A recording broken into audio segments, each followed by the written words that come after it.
Ouf, le Paris Saint-Germain a remporté une victoire capitale hier face à Manchester United. Alors compte tenu de la physionomie du match, doit-on s'inquiéter de cette victoire ou alors s'en satisfaire? C'est ce qu'on va voir tout de suite. Salut, c'est Christophe de CM Football.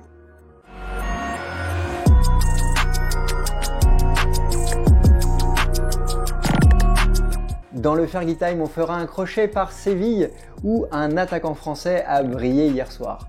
Mais avant, on va parler du Paris Saint-Germain. Le Paris Saint-Germain est en ballottage favorable grâce à sa victoire hier soir. En effet, si le Paris Saint-Germain l'emporte la semaine prochaine face aux Turcs de Başakşehir, le PSG sera, quoi qu'il arrive, premier de son groupe. On a eu un Paris Saint-Germain efficace hier soir, mais pour moi peu rassurant dans le jeu. Est-ce que le PSG a pêché physiquement ou alors est-ce que le PSG a la marque des grandes équipes et s'est marqué aujourd'hui au moment clé du match? C'est ce qu'on va voir tout de suite dans l'analyse technique. D'abord, les choix tactiques de Thomas Tuchel ont été payants dès le début du match. C'est simple, quand il fait jouer les joueurs à leur poste, c'est beaucoup plus facile. On avait donc Marquinhos en défense centrale et Danilo en milieu défensif. On a aussi le retour de Verratti qui a beaucoup aidé le milieu parisien. Et enfin, on a eu un choix sur la forme du moment avec Kean en attaque à la place de Di Maria. Et ces choix ont été payants dès le début de match. Les 20 premières minutes du Paris Saint-Germain ont été marquées par beaucoup d'intensité, 3 tirs cadrés et le but de Neymar sur une frappe détournée de Mbappé. On pensait à ce moment-là voir le Paris Saint-Germain à l'abri. Mais de la 20e à la 30e minute, de manière assez inexplicable, peut-être physiquement, le Paris Saint-Germain a reculé et a laissé le ballon à Manchester United, ce qui a amené l'égalisation de Rashford. Et sur ce but, je voudrais faire un focus sur l'attitude de Kimpembe lorsque Martial va vouloir tirer. Regardez Cavani, il embarque 2 défenseurs, Kimpembe fait juste un petit pas sur le côté et là, il laisse la place à Martial pour pouvoir frapper. Cette action entraînera le but de Rashford. Ensuite, on va avoir un fait de match très important. Cette altercation entre Fred et Paredes. Je vous remets l'image. L'arbitre a été appelé par l'assistance vidéo et a été vérifier l'attitude des deux joueurs. Et alors qu'on s'attendait naturellement à avoir un carton rouge pour Fred, le joueur brésilien n'a pas été expulsé et a écopé d'un carton jaune. Je vous lance le débat. L'arbitre a estimé selon moi que le geste de Fred ne portait pas atteinte à Paredes et que Paredes avait certainement exagéré sa chute parce qu'il n'avait pas été touché. Je vous laisse commenter.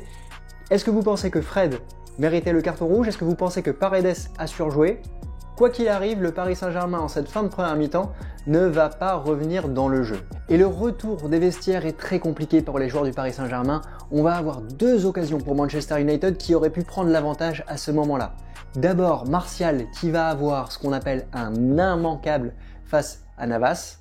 Et ensuite, cette frappe de Cavani qui va heurter la barre transversale. À ce moment-là, Martial récupère le ballon grâce à une passe lumineuse de Fernandes et Marquinhos sauve le Paris Saint-Germain. C'est pour moi le tournant du match.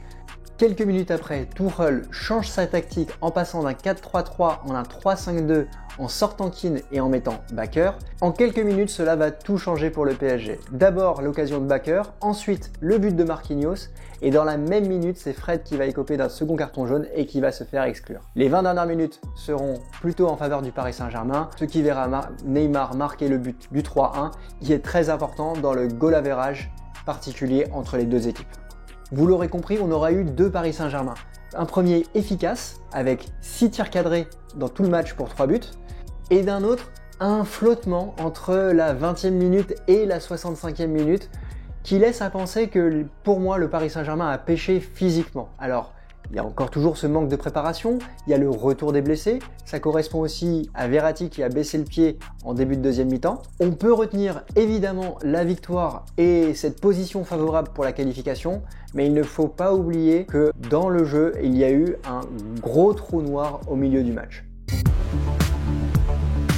Pour moi, le premier top du match, c'est Tuchel qui a eu des changements et une tactique efficace. Le deuxième point, c'est surtout Marquinhos qui est un capitaine courage. Il a joué sous infiltration les précédents matchs, là il retourne à son poste, il a sauvé le PSG sur la frappe de Martial et il a marqué le 2e but. Il apporte vraiment un état d'esprit irréprochable. En autre top, je le mets par la force des choses, c'est Neymar, il a inscrit un doublé. Mais il est aussi fort qu'il est agaçant. Quand il porte le ballon face à McTominay, quand il porte le ballon et qu'il ne le donne pas à ses coéquipiers, qu'est-ce que c'est agaçant. Et quand il veut accélérer, et il fait la différence.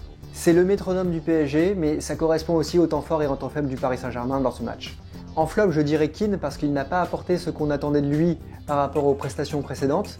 Et je m'interroge sur l'état de forme de Kylian Mbappé.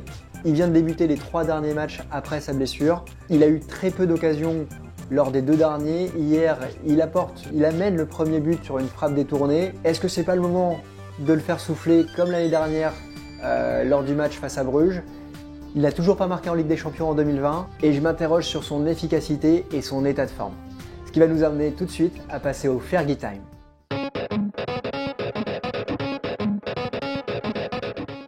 Alors on est dans le Fergie Time, on est dans les dernières secondes de la vidéo, on est dans les moments que j'ai aimés dans le football.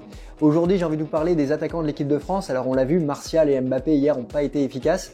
En revanche, Griezmann et Dembélé ont été buteurs avec Barcelone, mais je voudrais faire un focus sur Olivier Giroud.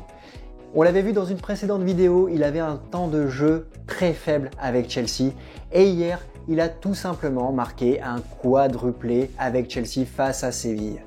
4 buts, un du pied gauche, un du pied droit, un de la tête et un penalty. Il sait toujours être présent quand on fait appel à lui, c'est impressionnant. Et en Ligue des Champions, il vient tout simplement d'intégrer le club des 15 joueurs qui ont marqué un quadruplé. C'est seulement le 2e Français à réussir cet exploit après Bafé Gomis lorsqu'il jouait à l'Olympique Lyonnais. Alors c'est terminé pour aujourd'hui, j'espère que ce débrief vous aura plu. Dites-moi ce que vous en pensez, n'hésitez pas à partager si vous êtes d'accord avec cette analyse ou si vous pensez que le Paris Saint-Germain a réussi un grand match hier soir. Ça me ferait plaisir d'échanger avec vous. Je vous souhaite une très bonne journée. Je vous dis à demain pour une vidéo sur Mourinho et Tottenham. Ciao!